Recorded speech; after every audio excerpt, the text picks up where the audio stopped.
High, good afternoon. শুভ মকর সংক্রান্তি। তো আজকে তো সবার বাড়িতেই পৌষ পার্বণ, পিঠে পুলি সব। তো আমিও আজকে গোকুল পিঠা বানাবো। ক্ষীর আর নারকেল দিয়ে পুরটা বানিয়ে নিচ্ছি। এই যে ক্ষীর আর নারকেল দিয়ে পুর হয়ে গেছে, আর চিনি জল দিয়ে রস তৈরি করছি। আর এগুলো হচ্ছে তারপরে একটা ব্যাটার বানিয়ে নেব, ময়দা, সুজি আর চালের গুঁড়ো।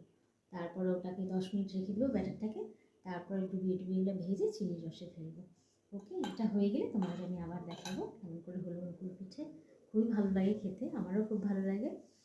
তো তোমরা কেমন আছো? ভিডিওতে লাইক করো, সাবস্ক্রাইব করো। ওকে, তো আমি আবার পরে আসছি। এই যে আমার গোকুল পিঠা রেডি।